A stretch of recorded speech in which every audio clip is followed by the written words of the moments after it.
Ledakan yang terjadi di SMA N72 Jakarta memunculkan pertanyaan bagaimana menjadikan sekolah sebagai tempat yang aman bagi para siswanya.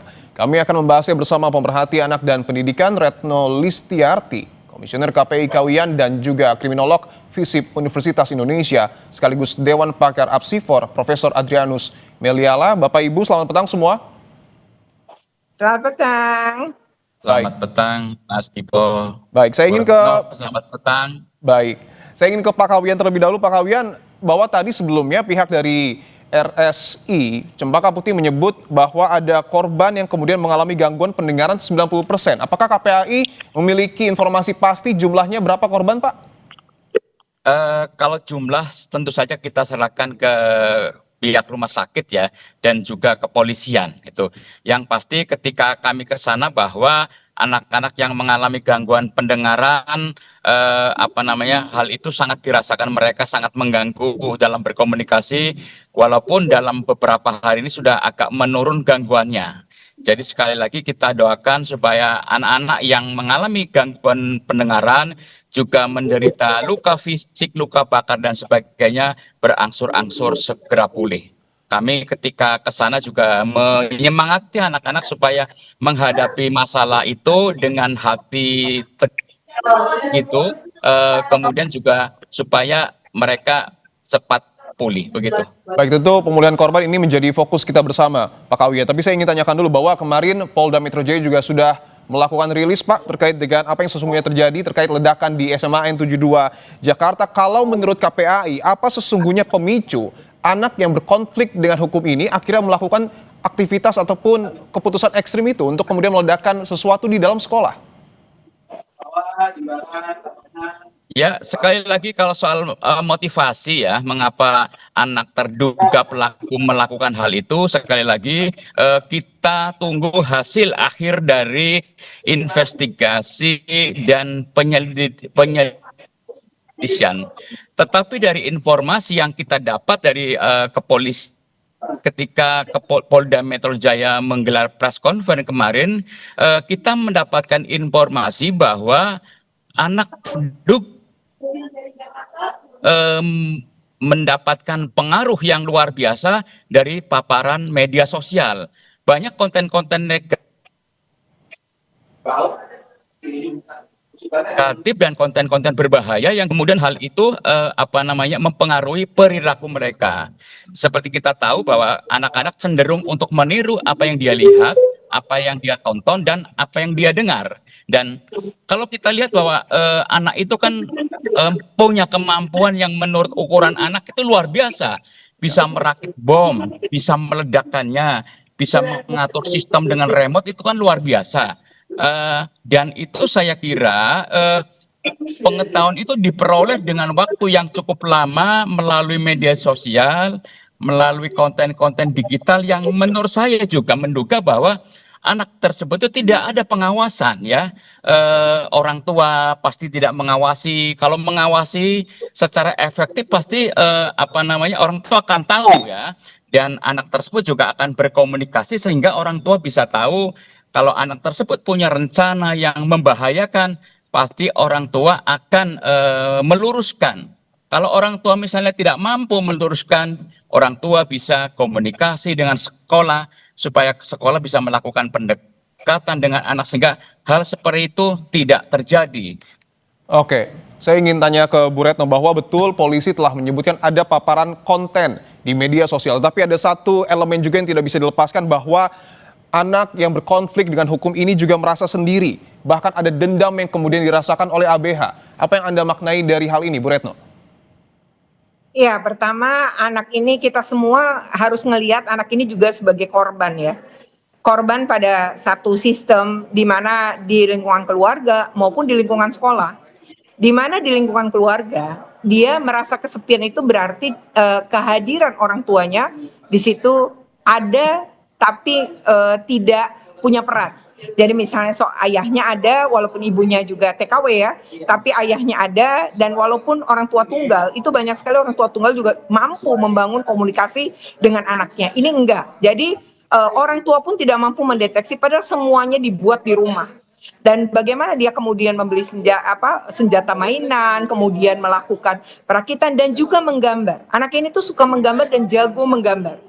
Gambar-gambar dia yang terakhir itu adalah gambar-gambar yang memang menunjukkan penuh kekerasan. Padahal sebelumnya enggak.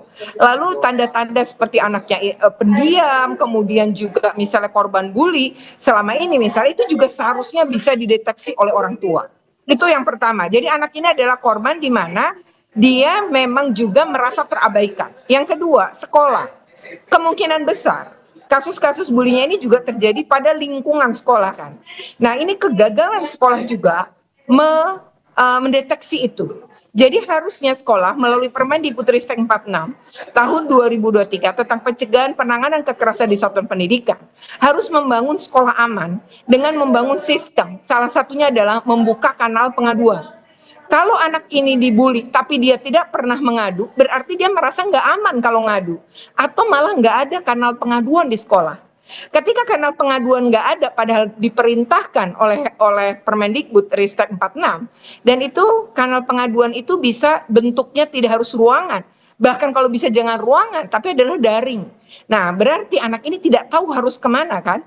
Lalu yang kedua adalah harusnya sekolah juga memiliki sistem pencegahan seperti mensosialisasi anti bullying, membangun juga guru-guru yang kemudian memiliki kemampuan untuk melakukan penanganan kasus. Nah, nampaknya ini enggak, sehingga anak-anak korban itu seringkali nggak berani dan nggak mau ngelapor karena dia nggak yakin bisa selesai atau dia nggak yakin dia terlindungi gitu. Padahal prinsip Permendikbudristek 46 misalnya penyelesaian dengan konfrontasi yang selama ini dilakukan, ngumpulin pelaku, korban, saksi, itu udah nggak boleh dilakuin.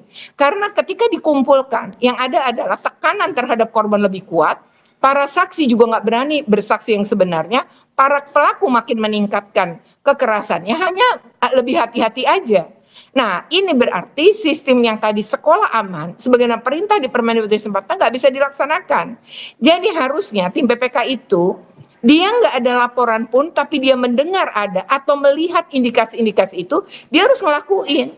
Dia harus ngelakuin proses pemeriksaan. Kalau tidak, bahkan di Permendikbud ini tuh bisa diberi sanksi gitu. Jadi regulasi yang sudah bagus, tapi mungkin penerapannya ini yang belum dipahami sepenuhnya juga oleh sekolah. Sehingga sekolah akhirnya tidak menjadi tempat yang aman atau tidak menjadi tempat juga bagi anak ini bisa mengadu dan menyelesaikan kasusnya ya. Jadi akhirnya dia tidak pulih, tapi dia terus mengalami stres, terus luka batin ini terus ada dalam tubuhnya. Nah, sampai pada titik ekstrim seperti yang dilakukan sekarang. Oke, baik, kita sepakat bahwa anak yang berkonflik dengan hukum ini juga merupakan korban karena tentu masih harus dilakukan pengawasan. Saya ingin ke Prof. Adrianus. Prof, apakah kemudian dengan apa yang terjadi di SMAN 72 Jakarta menunjukkan deteksi dini persoalan terhadap anak-anak kita ini masih kurang karena anak-anak kita justru bahkan bisa melakukan aktivitas ekstrim seperti meledakkan bom di dalam sekolah? Jadi saya tidak sepakat ya terhadap hasil rilis Polda yang mengatakan bahwa si ABH ini itu tidak memiliki kaitan dengan kelompok teror manapun. Dan kesannya bahwa kalau dia tidak memiliki kaitan lalu gitu, lalu persoalan menjadi lebih kurang serius. Jangan lupa bahwa yang hari ini anak-anak, maka 5-10 tahun ke depan dia menjadi orang dewasa. Yang hari ini adalah satu sensasi bagi dia, maka 5-10 tahun lagi akan jadi value, akan menjadi direction dia dalam rangka berperilaku. Maka saya kira dalam hal ini tidak bisa kemudian kita pandang enteng ya, apalagi kalau kemudian juga kita menduga ABH ini bukan sendiri dalam arti bahwa kemungkinan ada anak-anak lain yang memiliki situasi kurang lebih sama, punya imajinasi yang liar gitu ya, tambah lagi kemudian kena bully, maka jadilah dia kemudian pribadi yang ketika meledak lalu menjadi tak terkontrol seperti dikatakan oleh Bu Retno. Nah, apakah ada 1, 2 atau lebih, itulah nanti yang akan menjadi bom waktu bagi kita. Maka saya kira menjadi penting bagi kita untuk menseriusi hal ini. Pertama-tama mulai dulu dari apa yang menjadi imajinasi dia, yakni pemikiran-pemikiran tentang ekstrem kanan, di mana harus kita akui secara jujur loh teman-teman sekalian, bahwa kita sebagai masyarakat, sebagai kalangan intelektual juga tidak terlalu cukup punya pengetahuan sebetulnya tentang ekstrem kanan ini. Ya, kita lebih banyak punya pengetahuan tentang ekstrem kiri gitu ya daripada ekstrem kanan, dan dan ketika kemudian malah anak-anak yang mendalaminya, sayangnya kemudian yang dia dalami hanya hal-hal yang terkait dengan kekerasannya saja. Tapi kalau kemudian lalu anak-anak ini berkesempatan untuk melihat value-nya, melihat value tentang bahwa orang ini beda loh secara ras, orang ini bisa dibeda-bedakan loh terkait dengan background dia. Orang ini bisa dianggap musuh loh kalau terkait dengan pemahaman atau agamanya. Maka bayangkan akan menjadi beban betul bagi kita sebagai masyarakat ketika ada anak-anak muda seperti ini, ya kan? Jadi saya kira apa yang dikatakan Mas itu relevan sekali. Kita tidak boleh memandang enteng hal ini, sebab tadi ada kemungkinan hal ini juga dikembangkan oleh banyak anak-anak muda lain. Demikian. Oke, itu yang kemudian harus diantisipasi oleh polisi dan didalami. Saya ingin ke Pak Kawian lagi. Pak Kawian, bahwa apakah KPAI memiliki informasi, Pak? Karena kan ABH ini disebut bahwa merasa sendiri, kemudian memiliki dendam. Apa yang sesungguhnya terjadi yang dialami oleh anak berkonflik dengan hukum ini, khususnya di sekolah, Pak? Ya, tadi sudah disinggung oleh Bu Retno ya mengenai pengawasan orang tua, pengawasan sekolah, ya, kemudian juga kedekatan orang tua, kedekatan guru-guru di sekolah, itu kan penting sekali. Secara fisik maupun secara batin, anak itu saya menduga bahwa tidak ada komunikasi yang efektif dengan orang tua dan juga dengan sekolah.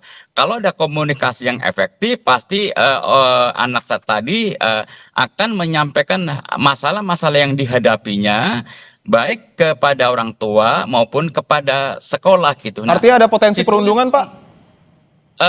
Bisa saja terjadi ya, bisa saja terjadi ya. Jadi situasi yang ada pada anak tersebut, pada ABH tersebut diperparah ya, ditambah lagi dengan koneksi dia dengan media sosial, konten-konten cyber yang seperti disampaikan oleh kepolisian. Dia sering nonton aksi kekerasan, pembunuhan, ya, bahkan juga suka melihat orang sudah dalam kondisi meninggal. Itu kan sesuatu yang sebenarnya konten yang sangat negatif yang tidak boleh dikonsumsi oleh anak-anak itu. Nah, ini menjadi pelajaran buat kita bahwa sudah saatnya kita melakukan proteksi anak-anak kita dari konten-konten cyber yang merusak anak kita sendiri. Itu juga menunjukkan bahwa dampak negatif dari konten cyber, konten digital itu bukan hanya berpengaruh negatif, bukan hanya merugikan anak sendiri, tetapi seperti yang terjadi di SMA 272 itu mengakibatkan sekian puluh orang terluka, luka fisik, ya, luka emosi, psikologi, dan sebagainya. Baik, sejauh apa konten negatif di media sosial ini berpengaruh terhadap anak? Saya ingin Prof. Adrianus menjawab, tapi usai jeda tetaplah bersama kami di Kompas Petang. Saya ingin ke Prof. Adrianus. Prof, sejauh apa konten negatif di media sosial berpengaruh terhadap anak? Apakah ini juga bisa dikategorikan termasuk terkait dengan paparan radikalisme? Pada dasarnya sama ya.